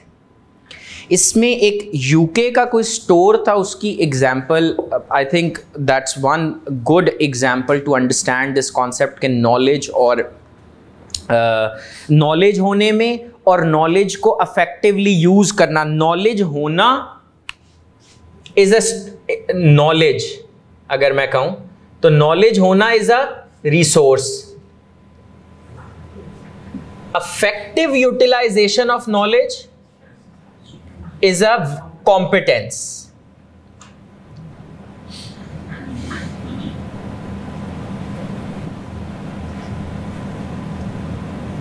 उन्होंने क्या किया, उन्होंने एक ट्रेंड ऑब्जर्व किया. अब ये क्योंकि यूके की मिसाल है तो इसलिए इसमें ये इंग्रेडिएंट्स जो मैं आपको बता रहा हूँ ये शामिल होंगे. उन्होंने एक ट्रेंड नोट किया कि शाम 5 से 6:30 के दरमियान में जो हमारे मोस्ट सेलिंग प्रोडक्ट्स हैं वो वाइन्स हैं और नैपीज हैं. ये इन्होंने एक अपनी जो सेल्स का डाटा का एनालिसिस किया ना, तो इनको ये नॉलेज हासिल हुई. इनको नॉलेज मतलब जानना, ये जान पाए कि इस टाइम पर हमारी सेल्स इन 2 प्रोडक्ट्स की बड़ी हाई होती हैं. अच्छा, जब इन्होंने इसको क्रिटिकली एनालाइज किया ना कि वाई, तो उन्होंने कहा क्योंकि असल में शाम को जब लोग अपने दफ्तर से वापस घर को जा रहे होते हैं तो उस टाइम ये 2 ज़रूरत की अशिया वो साथ लेते हुए जाते हैं. ये बेसिकली ये जान पाए इस पूरे एनालिसिस के रिजल्ट में. अब उन्होंने क्या काम किया, उन्होंने कहा कि फिर let's put these 2 products together, कि वाइन्स को और नैपीज को सेम शेल्फ पे रख दें इकट्ठे. रिजल्ट क्या हुआ, the sales actually increase further, क्योंकि पहले अगर कोई भूलने का चांस था वो भी ख़त्म हो गया. This is funny but this is real. बात समझ में आ रही है? ये अगर वो सिर्फ ये जानते और खुश होते रहते कि चलो इस टाइम में हमारी ये सेल्स अच्छी रहेंगी तो काफ़ी नहीं था. उन्होंने इस जानकारी को अफेक्टिवली यूटिलाइज की है. सर मानने वाली बात है, क्रेडिट जाता है जिसने भी इस तरीके ये स्ट्रैटेजी डेवलप की, उसने इस नॉलेज को अफेक्टिवली यूटिलाइज किया. तो ये है कॉम्पिटेंस. बात क्लियर हो रही है? ये आपके पास कॉम्पिटेंस है. This involves analyzing the internal resources and competencies of the company to determine. अच्छा, जब आप एनालिसिस करते हैं ना रिसोर्सेज का, कॉम्पिटेंसेस का कंपनी की, तो आपको पता लगता है कि कंपनी में क्या अच्छा है, क्या बुरा है, क्या कमी पेशी है, क्या अच्छी चीजें हैं, क्या वीकनेसेस हैं. Right? Strengths may lead to a competitive advantage, while a weakness may lead to a competitive disadvantage. अगर आप किसी चीज, फॉर एग्जाम्पल जिस तरह कॉलेजेस के पॉइंट ऑफ व्यू से, जहाँ पर टीचर्स आई थिंक एक बड़ा इम्पॉर्टेंट रिसोर्स है, जैसे भी हों एक इम्पॉर्टेंट रिसोर्स होता है और आम तौर पर एक प्रेफरेंस दी जाएगी कि जहाँ पर ज़्यादा कमिटेड, ज़्यादा हार्ड वर्किंग टीचर्स हैं तो स्टूडेंट्स आई थिंक प्रेफर करेंगे उन्हें as oppose to the less hard working ones, या जो इतने कमिटेड ना हो, जिस तरह राइज में फॉर इंस्टेंस हैं कमिटेड. स्ट्रेंथ्स में lead to a competitive advantage, तो देखिए एज मिल जाएगी. और अगर कमिटेड ना हो फॉर एग्जाम्पल तो then of course that would lead to a disadvantage. Strengths mean what is the entity good at doing, why is the entity good at doing that, and what can be done to improve these strengths. You should be working on improving those strengths. आप यकीन करें हर session में, पिछले sessions जो value added services की bucket है ना, मैं अपने पेपर्स के हवाले से बात कर रहा हूँ, मैं of course I can not comment for others, लेकिन जो वैल्यू एडेड सर्विसेज की बकेट है आई इंक्रीज दैट। मैं हर सेशन में कुछ एडिशनल ऐड उसके अंदर करता हूँ टू इम्प्रूव। अगर let's put it this way कि if I am providing this service, this is a service actually, I am serving you people teaching के थ्रू, तो उसकी क्वालिटी इंप्रूव करनी है, उसमें डिफरेंट मैकेनिज्म्स होते हैं। फॉर इंस्टेंस इस सेशन में what I've started doing is, जिस तरह आपका ICAP का एग्जामिनर्स कमेंट्स नहीं आते हैं, I am doing that for each test. हर टेस्ट के बाद ना उसके मैं कमेंट्स दे रहा हूं डॉक्यूमेंटेड रिटन, ताकि शुरू से ही मिस्टेक्स का पता लगता रहे। एक स्टूडेंट की लास्ट सेशन में आई डिडंट डू दैट, इस सेशन में for audit for instance I am doing एक नया कॉन्सेप्ट इंट्रोड्यूस कराएंगे, एक्टिविटी बेस्ड लर्निंग, कि भाई ये किसने कहा है कि प्रोसीजर्स आपने फर्म में जाके, ऑडिट आपने फर्म में जाके करना है, ये कॉलेज भी तो है, इसका ऑडिट कर लेते हैं। तो we are actually going to do those procedures in the college, या और मैं देखता हूं कि क्या पॉसिबिलिटी उसमें हो सकती है फॉर सिलेक्टेड टॉपिक्स। तो ये क्या है, ये वैल्यू एडिशन है। मैनेजेरियल एंड फाइनेंशियल एनालिसिस में इस तरह देखें कंपाइल्ड फॉर्म में लास्ट सेशन में बुक नहीं थी, तो ये एक ऐड ऑन है। कुछ और मटेरियल्स, कुछ एडिशनल प्रैक्टिस क्वेश्चंस वगैरह इसमें ऐड किए जा रहे हैं। फिर आपके साथ जो व्हाट्सएप पर चीज़ें शेयर की जाएंगी वो ऐड ऑन्स हैं। तो we have to improve constantly. Weaknesses means what is the entity bad at doing that its rivals can do better. Rivals मतलब जो इसके competitors हैं, जो इसके competitors हैं वो अच्छा कर सकते हैं, वो basically हमने देखना है। Why, what, क्यों bad है और what can be done to reduce or eliminate these weaknesses. आमतौर पर strengths और weaknesses का जो concept है ना वो relative होता है, relative to the competitors, relative to your own past performance. कि फॉर इंस्टेंस पास्ट में आपका ग्रॉस प्रॉफिट मार्जिन 5% था, इस दफा 7% हो गया, तो this is an improvement in your performance. ठीक है। Number 2, external analysis. तो ये हमने बेसिकली ये वाला जो पार्ट है ये किधर कवर हुआ, इंटरनल में। उसके बाद आपके पास ओटी में क्या आ जाता है, एक्सटर्नल। ओटी में आ जाता है एक्सटर्नल। एक्सटर्नल एनालिसिस में क्या लिखा हुआ है, factors outside the entity that are relatively uncontrollable. आपको वो मेरी डायग्राम याद है जो मैंने बनाई थी कि आउटसाइड द एंटिटी भी बहुत सी फोर्सेस काम कर रही होती हैं। वो मुझे जरा याद करवाते हैं वो कौन सी फोर्सेस थी।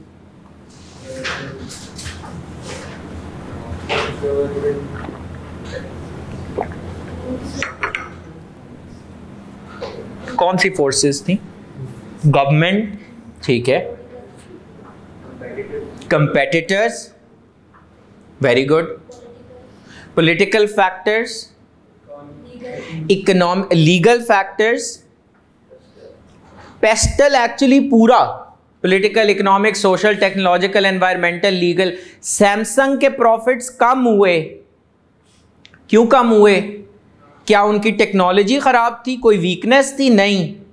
Globally there is an economic downturn, economy अच्छी नहीं जा रही, लोगों के पास पैसा कम है, प्रोडक्ट की डिमांड कम होगी। तो रीजन जिसकी वजह से डिमांड कम हुई वो सैमसंग में, there is nothing fundamentally wrong with Samsung itself, it's the external environment, it's the external macro economic factors कि लोगों की जेब में पैसा ही नहीं है, तो how would they purchase it. उसका इंपैक्ट जो बाहर इकोनॉमी में हुआ, उसका इंपैक्ट सैमसंग को फेस करना पड़ा। बात थोड़ी समझ आ रही है? ये आई थिंक आप रिलेट कर सकते हैं उस पिक्चर से जो मैंने आपके साथ ग्रुप में शेयर की थी। आप लोग वो पिक्चर देखते तो सब हैं ना लाजमन? ठीक है।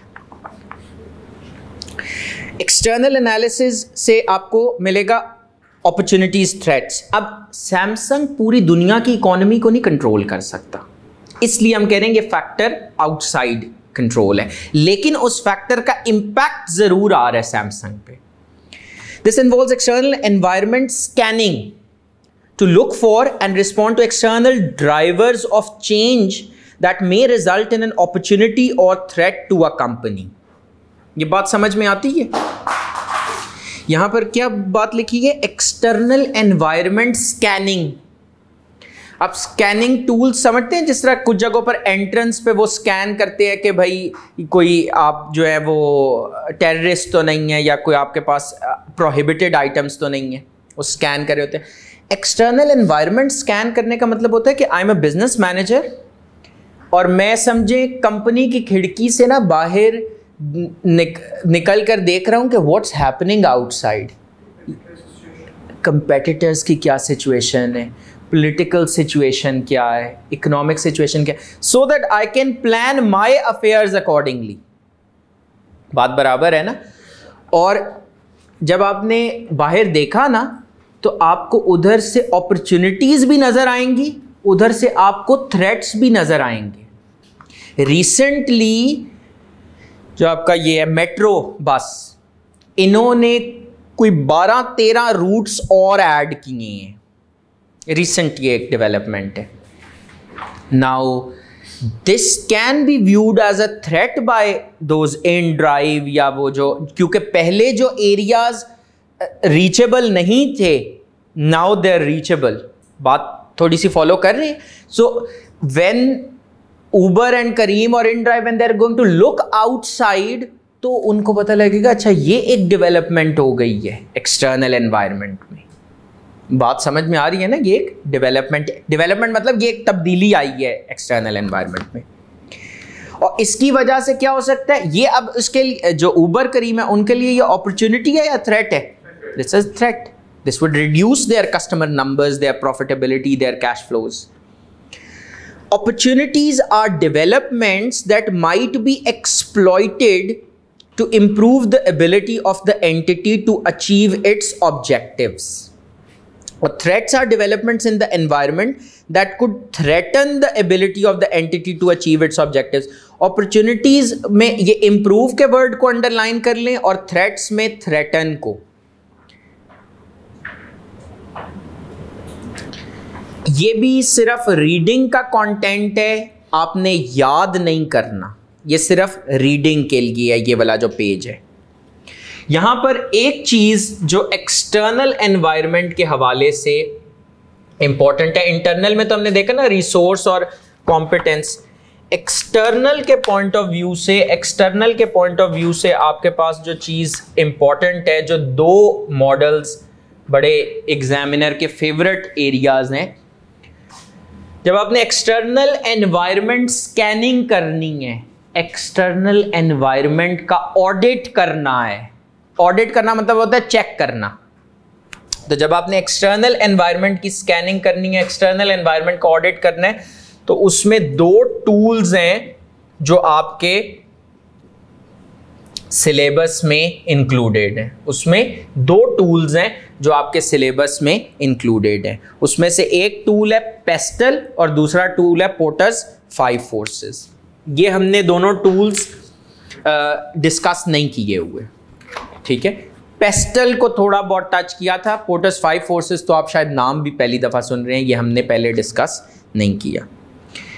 तो to analyse the external environment following frameworks are relevant and examinable in MFA. वैसे दुनिया में एक्सटर्नल एनवायरनमेंट को एनालाइज करने के लिए और भी, अच्छा ये मॉडल्स और फ्रेमवर्क्स होते क्या हैं? बेसिकली मॉडल या फ्रेमवर्क का मतलब होता है एक टिपिकल सिचुएशन में क्या क्या मामलात आपको कंसिडर करने चाहिए, उसका ना एक टेम्पलेट होता है।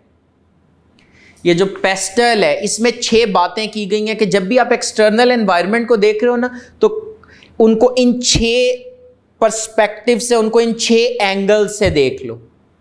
जब भी आप कंपटीशन का एनालिसिस कर रहे हो तो पोर्टर ने कोई 5 फोर्सेस बताई होंगी। ये कैसे पता लग रहा है? नाम में आ रहा है ना, पोर्टर्स 5 फोर्सेस, को 5 फोर्सेस बताई होंगी, उनको कंसिडर कर लो। तो बेसिकली मॉडल या फ्रेमवर्क का मतलब क्या होता है? एक जिस तरह नहीं IFR, बल्कि सॉरी और सिंपल कर देता हूं, IFRS का तो नाम सुना होगा। ये एक फाइनेंशियल रिपोर्टिंग फ्रेमवर्क है। एक सेट ऑफ रूल्स आपको दिए होते हैं ना, एक सेट ऑफ रूल्स आपको दिए होते हैं कि जी रिसर्च कॉस्ट को एक्सपेंस आउट करना है, डेवलपमेंट एक्सपेंडिचर को कैपिटलाइज करना है, अगर ये क्राइटेरिया मीट हो, एक रूल्स दिए होते हैं ना, वो है फाइनेंशियल रिपोर्टिंग फ्रेमवर्क। ये है बिजनेस को एनालाइज करने का फ्रेमवर्क, इसको बिजनेस एनालिसिस फ्रेमवर्क्स कहते हैं। पेस्टल हो गया, पोर्टर्स 5 फोर्सेस हो गया, ये बिजनेस एनालिसिस के फ्रेमवर्क्स हैं। जिस तरह IFRS में फाइनेंशियल रिपोर्टिंग रूल्स हैं, फिर सेपरेट है ना IAS 2 जो है वो इन्वेंट्रीज पे है, IAS 16 जो है वो प्रॉपर्टी प्लांट एंड इक्विपमेंट पे, तो समझे IAS 2 जो है वो पेस्टल है, IAS 16 जो है वो पोर्टर्स 5 फोर्सेस है। अब थोड़ा बहुत बात समझ में आ रही है कि मॉडल या फ्रेमवर्क होता क्या है? एक सेट ऑफ रूल्स बेसिकली आपको बताए जाते हैं। इसके बाद नंबर 3 आ जाता है stakeholder analysis not in syllabus directly. इसको एक दफा बस पढ़ लीजिएगा और दोबारा कभी ना पढ़िएगा, एक दफा पढ़ने के बाद दोबारा नहीं। वादा दोबारा तो नहीं पढ़ेंगे? बस ये तो खैर कहने की जरूरत ही नहीं थी, ये तो कंफर्म था, इसीलिए मैंने इस पे वादा लिया ना जो कंफर्म हो। अच्छा जी, इसके बाद आपके पास आ जाते हैं एक्सटर्नल एनालिसिस में हमने कहा पेस्टल और पोर्टर्स 5 फोर्सेस पढ़ने, तो H1 की हेडिंग क्या है? External analysis using models frameworks. इसमें पहला मॉडल क्या आपके पास आ रहा है? पेस्टल। पेस्टल है मैक्रो एनवायरनमेंट एनालिसिस। अच्छा, ये जो पेस्टल का टूल है ये किस पर्पस के लिए यूज होता है? Macro environment analysis. अच्छा, इसके साथ ब्रैकेट में एक चीज लिखी हुई है, वो बड़ी कीमती है। ICAP study text chapter 1 to 6 except chapter 4। इस बात का क्या मतलब है? 1 2 3 5 6 माशाल्लाह से 5 चैप्टर्स हैं जो खाली इस एक मॉडल के ऊपर है। ये बड़ा पन है बुक बनाने वालों का कि उन्होंने ये हरकत की कि 5 चैप्टर्स एक मॉडल के लिए।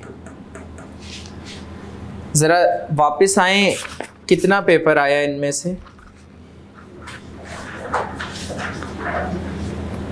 चैप्टर 4 निकाल देना, 8 1 9 9 2 11%। जो हिस्ट्री है अब ये ऐसे ही डिजाइंड है, तो मतलब कोई एक खुशनसीब एरिया होगा जो इनमें से उसने फिर पिक करके को 8 5 नंबर का 6 नंबर का सवाल दे देने। तो इसका मतलब है हमें तैयारी ना बड़े हिसाब से करनी है। तैयारी इस तरीके से करनी है कि जो ज़्यादा पॉपुलर एरियाज़ हैं उनको हम टका के उनकी प्रैक्टिस भी करेंगे, उनको तफसील से करेंगे। जो लेस पॉपुलर एरियाज़ है ना उनको भी, क्योंकि हम स्लो एंड स्टडी वाले फॉर्मूले पे जा रहे हैं ना, आप अगर थोड़ा थोड़ा कवर करते रहते हैं ना, आपके लिए ये कुछ मुश्किल नहीं। इतनी सी पिद्दी सी तो बुक है, ठीक है, तो इतना कोई ज़्यादा कंटेंट है ही नहीं, तो हमने कुछ भी मिस नहीं करना। और मैं आपको अगर आपको वो फर्स्ट मेरा ओरिएंटेशन सेशन याद हो, लोग इस पेपर को फेल फाइनेंशियल एनालिसिस की वजह से नहीं कर रहे।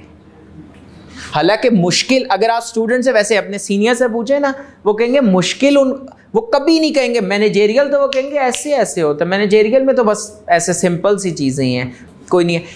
लेकिन ज़्यादातर लोग इसी वजह से फंसते, मैनेजेरियल की वजह से हैं। मेजॉरिटी स्टूडेंट्स अगर आप देखें ना, क्योंकि फाइनेंशियल, क्योंकि बहुत सी जगहों पर ये जो जहाँ पर एक टीचर है ना, वो आमतौर पर काम, मेरे हिसाब से, मैं कोई ये यहाँ पर वैसे आमतौर पर कर रहा होता हूँ, लेकिन ये मार्केटिंग नहीं है आमतौर पे ना, क्योंकि वो कभी भी वो फोकस नहीं मेंटेन कर सकते जो आपको यहाँ पर मिल रहा है। अब आपने इसका फ़ायदा भी उठाना है। देखें, आपको रिसोर्सेज मिल रही हैं, आपने उसका बेनिफिट आपने डिराइव करना है। मतलब मैनेजेरियल को ज़्यादातर लोग मैनेजेरियल पोर्शन को लिफ्ट नहीं करा रहे होते। लेकिन अगर आपने एग्जामिनर कमेंट्स में, बल्कि मैंने तो खुद तो कुछ कहा ही नहीं था, एग्जामिनर के कमेंट्स याद है ना? हैरत से देख रहे हैं, मुझे लग रहा है याद नहीं है। वो ग्रुप में मैंने शायद प्रेजेंटेशन शेयर भी कर दी हुई है, की हुई है या नहीं की हुई है। उसको दोबारा आपने वो स्लाइड देखनी है बल्कि ऐसा किया करें कि कुछ दिन ना सुबह दोपहर शाम उस स्लाइड को देखते रहें, ताकि एक डर की कैफियत रहे कि इसको ये भी यकीन करें, ये भी मैनेजेरियल का हिस्सा है। और ये जो अभी आपने पास पेपर्स का बल्कि एनालिसिस देखे, वापस आएँ ज़रा उस पर, ये जो अभी अटैम्प्ट गुजरी है, अच्छा ग्रेड को ये बड़ा अच्छा फॉलो कर रही हैं। 35 से 45 मार्क्स उसने रखे थे कि मैं मैनेजेरियल से पूछूंगा। ऑटम 22 में देखे कितने मार्क्स पूछे हैं? पूरे 45। स्प्रिंग 22 जिसमें बच्चों ने अंडर परफॉर्म किया, जिसकी एग्जामिनर रिपोर्ट मैंने आपको दिखाई थी, उसमें भी 37 मार्क्स का पेपर था। तो 37 मार्क्स बहुत ज़्यादा हैं अगर आपने पेपर पास करना है। और इस मैनेजेरियल एनालिसिस का मैं आपको एक और चीज़ बता दूं, इसका फ़ायदा पता है क्या है? इसमें मार्क्स सिक्योर करना आसान है। फाइनेंशियल एनालिसिस में आपको बहुत ज़्यादा प्रैक्टिस के बाद वो चीज़ आपका टॉपिक सिक्योर होता है। यहाँ पर शायद थोड़ी कम प्रैक्टिस के साथ भी ना आपका टॉपिक सिक्योर हो जाएगा। तो आपने इस एरिया को, मैं ये नहीं कह रहा कि मैनेजेरियल वो फाइनेंशियल पढ़ना नहीं है, लेकिन इसको इग्नोर नहीं करना। अच्छा जी, पेज नंबर 4 पे वापस आ जाएं। पेस्टल एनालिसिस क्या है बेसिकली? ये तो हमने देख लिया कि मैक्रो एनवायरनमेंट का एनालिसिस। अगर आपको याद हो, जब मैंने उस दिन बिजनेस इधर क्रिएट किया था, तो मैंने कहा बिजनेस के बाहर 2 लेयर्स हैं, एक है कंपेटिटर्स और एक है macro environment, that is pastel. तो इधर जो कुछ हो रहा होता है वो बिजनेस को इंपैक्ट कर रहा होता है, वो बिजनेस को किसी ना किसी तरह इंपैक्ट कर सकता है। तो पेस्टल एनालिसिस क्या है? PESTEL analysis is a structured approach to analysing the external environment of an entity. It is a method of identifying environmental influences by providing a framework for analysis. Method of identifying, बल्कि sorry पहली line में अगर देखें, pastel analysis is a structured approach. अच्छा, आप किसी वैसे businessman से बात करें ना जो कोई बिजनेस चला रहा हो, फॉर एग्जांपल कोई रेस्टोरेंट का बिजनेस चला रहा है या कोई फैक्ट्री का ओनर है, उसने पेस्टल पढ़ा नहीं होगा, लेकिन अगर आप उसके पास बैठे ना तो वो आपको सारा पेस्टल पढ़ा देगा। वो आपको सारा पेस्टल पढ़ा देगा। टैक्सेस इतने ज़्यादा लग गए, इंपोर्ट पे रिस्ट्रिक्शंस हो गई, एनर्जी की कॉस्ट, फ्यूल की कॉस्ट देखें कहाँ जा रही है, हमारा बिजनेस इम्पैक्ट हो गया। बात समझ में आ रही है? इन्होंने क्या इसलिए कहा पेस्टल एनालिसिस, उसके थॉट्स शायद इतने स्ट्रक्चर्ड, इतने ऑर्गेनाइज्ड नहीं होंगे, वो शायद कुछ फैक्टर्स मिस भी कर दे, आप मिस नहीं करेंगे, क्योंकि आपने इस कॉन्सेप्ट को, इस मैक्रो एनवायरनमेंट को एक स्ट्रक्चर्ड, एक ऑर्गेनाइज्ड तरीके से, आपके पास एक चेक लिस्ट है कि आपने पॉलिटिकल फैक्टर्स भी देखने, इकोनॉमिक भी, सोशल भी, टेक्नोलॉजिकल भी, एनवायरमेंटल भी। और क्लियर हो रही है बात? Structured approach to analysing the external environment of an entity, क्योंकि आई थिंक ये सारे फैक्टर्स बिजनेस के बाहर हैं। पॉलिटिक्स भी बिजनेस के बाहर हो रही है, इकोनॉमी भी आउटसाइड बिजनेस है, social factors, technological factors, environmental factors, legal factors, laws कोई एक बिजनेस तो नहीं बैठ के बना रहा होता, लॉज तो कानून साजी तो पार्लियामेंट का काम है। It is something that is happening in the parliament and parliament is outside the business, लेकिन वो जो फैसले, वो जो कानून बना रहे हैं, उनका इंपैक्ट इन बिजनेसेस पर आ रहा है। There are 6 अच्छा, it is a method of identifying environmental influences. It is a method of identifying environmental influences by providing a framework for analysis. By providing a framework for analysis. इस बात का क्या मतलब है? Identifying environmental influences के जो कुछ बाहर हो रहा है, जो कुछ एक्सटर्नल एनवायरनमेंट में हो रहा है, वो बिजनेस को कैसे असरअंदाज कर रहा है। इन्फ्लुएंस करने का मतलब क्या होता है? असर अंदाज करना। इन्फ्लुएंस करने का मतलब होता है अफेक्ट करना, असरअंदाज करना। फॉर इंस्टेंस, ये जो अभी सैमसंग वाली मिसाल थी, वो इकोनॉमिक फैक्टर्स थे ना जिन्होंने इंपैक्ट किया सैमसंग के बिजनेस को, क्योंकि उसके प्रोडक्ट की डिमांड फॉर इंस्टेंस रिड्यूस हो गई। बात समझ में आ रही है ना? अगर सैमसंग की अपनी मशीनरी में कोई डिफेक्ट होता तो that would have been a business specific factor. फिर मैं कहता ये उसकी वीकनेस है, उसकी पुअर। सैमसंग ने कमिट किया हुआ था कि जी हमारा फोन, ये किसी मुल्क में हुआ भी था कि हमारा फोन वाटर रेजिस्टेंट है, किसी ने उसको स्विमिंग पूल में फेंक दिया, वो फोन खराब हो गया, उसके अगेंस्ट केस हो गया। अब ये जो है ना, ये सैमसंग का बिजनेस स्पेसिफिक मसला है। बात समझ आए? ये इसको हम काउंट करेंगे एज अ वीकनेस। लेकिन ये जो इकोनॉमिक डाउनटर्न की वजह से उसके रेवेन्यूज, उसके प्रॉफिट्स इंपैक्ट हुए, ये सैमसंग के लिए क्या काउंट होगा? थ्रेट। सर कंपनी जो उनका प्रॉफिट बढ़ जाए और ज्यादा सेल्स हो जाए तब भी हम वीकनेस नहीं कहेंगे। अगर बाकी कंपनीज का बढ़ जाए, उनकी सेल्स अच्छी हो जाए सूरत में भी, ठीक है, कम हो रही है उनकी ज्यादा, तो बाकियों की बेहतर हो रही है, मतलब सैमसंग कुछ ऐसा गलत कर रहा है जो बाकी कंपनीज नहीं कर रही। मतलब आप कहना चाह रहे हैं कि सैमसंग को अपने कंपेटिटर्स के मुकाबले में एक कंपेटिटिव डिसएडवांटेज है, शायद ये आप कह रहे हैं। तो कंपेटिटिव डिसएडवांटेज क्यों हुआ? Due to its own failures, due to its own weaknesses. बात समझ में आ रही है? क्योंकि इंडस्ट्री तो ग्रो कर रही है, इंडस्ट्री तो ग्रो कर रही है, वो उसको मैच नहीं कर पा रहे, कस्टमर की एक्सपेक्टेशंस को फॉर एग्जांपल वो मीट नहीं कर पा रहे। तो आपने देखना होता है कि ये factor with in the business है या ये फैक्टर आउटसाइड द बिजनेस है। जो लिटमस, जो टेस्ट है ना, वो टेस्ट ये है कि फैक्टर इनसाइड द बिजनेस है जिसकी वजह से परफॉर्मेंस अच्छी या बुरी है, या आउटसाइड द बिजनेस है जिसकी वजह से परफॉर्मेंस अच्छी या बुरी है। There are 6 categories of environmental influence: political environment, economic environment, social and cultural environment, technological environment, ecological environmental influences, legal environment. Ecological environmental influences आपके सिलेबस में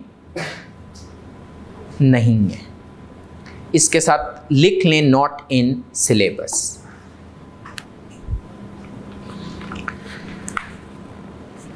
बस हम सिर्फ पॉलिटिकल फैक्टर्स जो हैं वो आज कवर करेंगे और फिर we will put an end to the class. Chapter 0 में हमने आज अफेक्टिवली जो आपके पास स्ट्रैटेजी एंड या स्ट्रैटेजिक मैनेजमेंट प्लस स्वॉट plus P of PESTEL, political factors of PESTEL, ये बेसिकली कवर किए।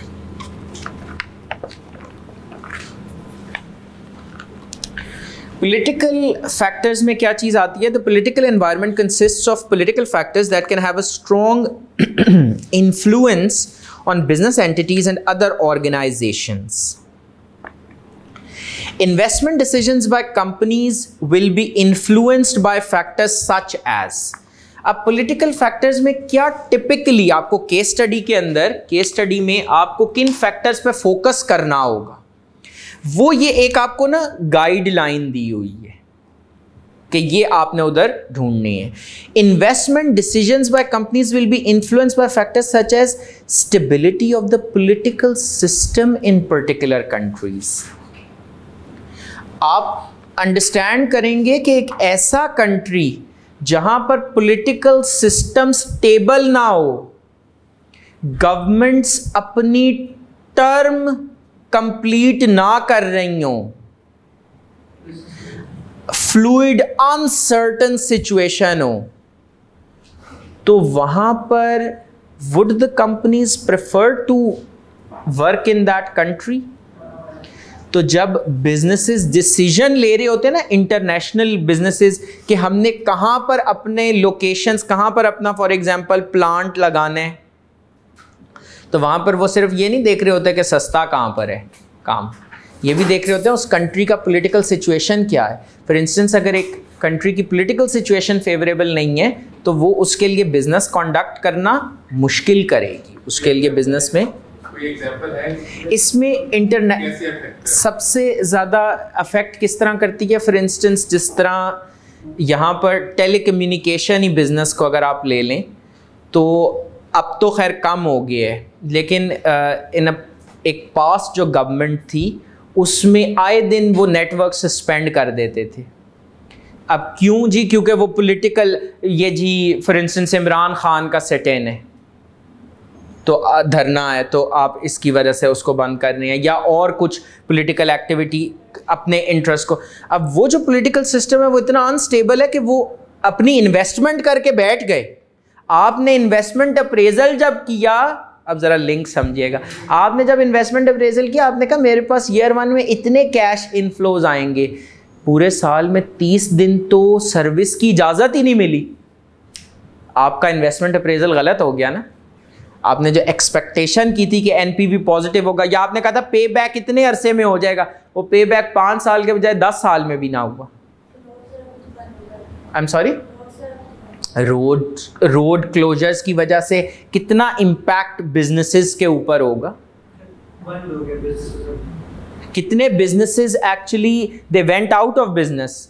जो ये import restrictions for instance apply की जाती हैं, इसमें भी एक पॉलिटिकल डिसीजन भी इन्वॉल्व होता है, तो उसका भी इम्पैक्ट हुआ। सो मेनी बिजनेसेस, अगर आप इस टेन्योर में स्पेशली 2022 में अगर देखें, so many businesses went out, मतलब वो बिजनेस क्लोज हो गया। ऐसी कंपनीज थी जिन्होंने millions of dollars, billions raise किए and they had to close their businesses. तो वो इम्पैक्ट आपका पॉलिटिकल सिस्टम की स्टेबिलिटी बड़ी ज़रूरी है। फिर दूसरी चीज़ क्या है? Threat of government action to nationalise the industry and seize ownership from private business. What is nationalisation या नेशनलाइज? गवर्नमेंट अपने वो परचेज कर ले वो, या sometimes sorry privatisation is the opposite of nationalisation. Nationalisation है अपने कंट्रोल में ले आना, प्राइवेटाइजेशन है प्राइवेट सेक्टर को भेज देना। अब यहाँ पर फर्क क्या? अगर नेशनलाइजेशन हो जाएगी तो वो बिजनेस तो अर्न नहीं कर सकता, या एसेट्स सीज, कोई ऐसी सिचुएशन हो कि एसेट्स आपके सीज हो जाएं, तो वहां पर प्रॉब्लम है। अगला पॉइंट आई थिंक बड़ा रिलेटेबल है, wars and civil unrest. Russia Ukraine conflict, it is impacting, war किसी और की है पर it is impacting the entire world in so many ways. Import export, आपके एनर्जी के इश्यूज, आपके फ्यूल के इश्यूज वहां से स्प्रिंग अप कर रहे हैं। इवन जो प्राइसेस का इंक्रीज है वो वहां से स्प्रिंग अप कर रहे हैं। सो ये जो वॉर्स और सिविल अनरेस्ट, मतलब जो आपका लोकली फॉर एग्जाम्पल कोई धरने की सिचुएशन हो जाती है, कोई सिविल डिसोबीडियंस मूवमेंट स्टार्ट हो जाती है, तो जिसमें आपका ऑपरेशंस, बिजनेस के लिए ऑपरेशंस करना बहुत मुश्किल हो जाता है उस सिनेरियो में, उसमें ऑपरेशंस करना डिफिकल्ट है।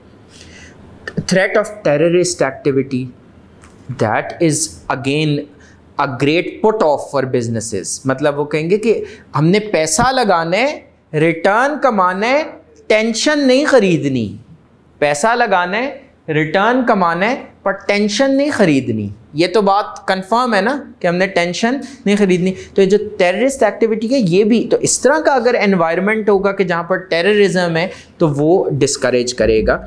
और उसकी वजह से एक्चुअली वी सफर्ड, जो जिस टेन्योर में टेररिज्म था उस टेन्योर में a lot of companies, and even today I would tell you, of course I cannot name the companies because that's not public information, ये बात इस तरह publicly की नहीं जा सकती। There are so many companies, international companies, जिनके operations इधर हैं और वो कहते हैं कि पाकिस्तान हमारी फोकस मार्केट नहीं है। क्यों जी? हालांकि कुछ कंपनीज तो, because I was closely involve, तो मैं हैरान हुआ। मैंने कहा भाई इतने मिलियंस ऑफ डॉलर्स का तुम लोगों को डिविडेंड इधर से जा रहा है, ऐसा डिविडेंड तो शायद उनको और किसी कंट्री से नहीं जा रहा जितना डिविडेंड उनको इधर से जा रहा है। Yet there like Pakistan is not our focus market. क्यों जी? The political risk is too high. ये पोलिटिकल रिस्क, यही कहते हैं, this is too high. So मतलब वो कह रहे हैं कि ये जो हम पैसा कमा रहे हैं, this is too expensive for us. ठीक है। और change in spending priorities of government, ये कोई एग्जाम्पल दे सकते change in spending priorities of government?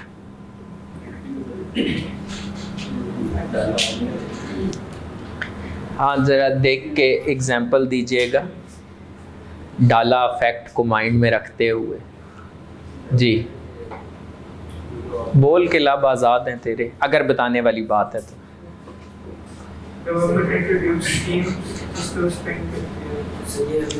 ठीक है, ठीक है।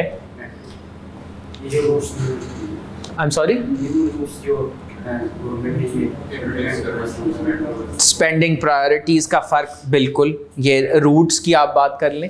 उसके अलावा स्पेंडिंग प्रायोरिटीज़, ज़रा अगर मेगा प्रोजेक्ट्स की तरफ मैं जाऊं, जैसे हाँ देखिए, वो जो रोड्स का इंफ्रास्ट्रक्चर है, मोटरवे वगैरह, उससे एक बिजनेस एक्टिविटी तो एक्सेलरेट तो होती है। या जिस तरह कोविड के बाद, कोविड के दरमियान में इनफैक्ट अगर आपको याद हो तो इन्होंने कंस्ट्रक्शन एक्टिविटी बड़ी इंक्रीज़ की ना, क्योंकि गवर्नमेंट की स्पेंडिंग उस तरफ इंक्रीज़ अगर हो रही है तो I think businesses that are manufacturing cement, उनके लिए ये एक अपॉर्चुनिटी है। गवर्नमेंट की स्पेंडिंग का पैटर्न अगर चेंज हो रहा है तो उनके लिए अपॉर्चुनिटी है। देयर आर सर्टेन गवर्नमेंट्स जहां पर, क्योंकि वो लोग खुद इंडस्ट्रियलिस्ट्स हैं, तो उनकी स्पेंडिंग प्रायोरिटी फिर इंफ्रास्ट्रक्चर पर होगी, सर्टेन टाइप ऑफ इंफ्रास्ट्रक्चर जैसे कि रोड्स वगैरह, because that is going to benefit business. कुछ और पार्टीज़ हैं जिनका ज़रा एग्रीकल्चर की तरफ, ज़राअत की तरफ ज़्यादा इंटरेस्ट है, तो उनकी स्पेंडिंग प्रायोरिटीज़ उधर होती हैं। तो जो पॉलिटिकल पार्टी इन पावर है, as a business manager I need to understand their psyche, because उनकी साइकी ड्राइव करेगी पॉलिटिकल डिसीजंस को, और उनके पॉलिटिकल डिसीजंस का इम्पैक्ट मेरे बिजनेस पे आना है। नहीं समझ आ रही? क्लियर हो गई बात? So that's all for today. I hope this wasn't too tiring, even if it was, we can't help it. लेकिन I will try to make the class more interesting through questions. हम आगे of course अभी तो हम पढ़ रहे हैं ना, लेकिन जब questions वाली classes होती हैं वहाँ पर भी interest develop होता है। and I try to make sure कि आपका जो lecture है उसमें real world examples हो, ताकि आप ज़रा concepts को relate भी कर सके। Thank you very much.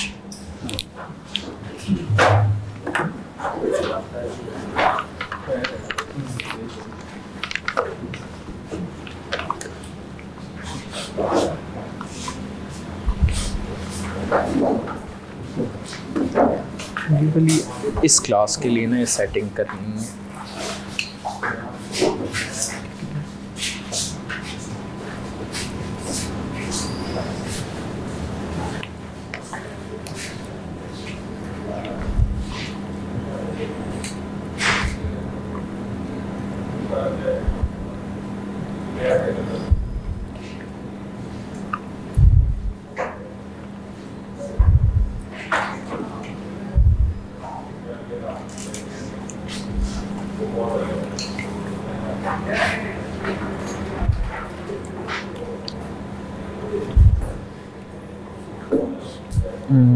क्या नाम है? अच्छा, इसके लिए वो पावर सपोर्ट मुझे चाहिए होगी, मेरे पास है चार्जर तो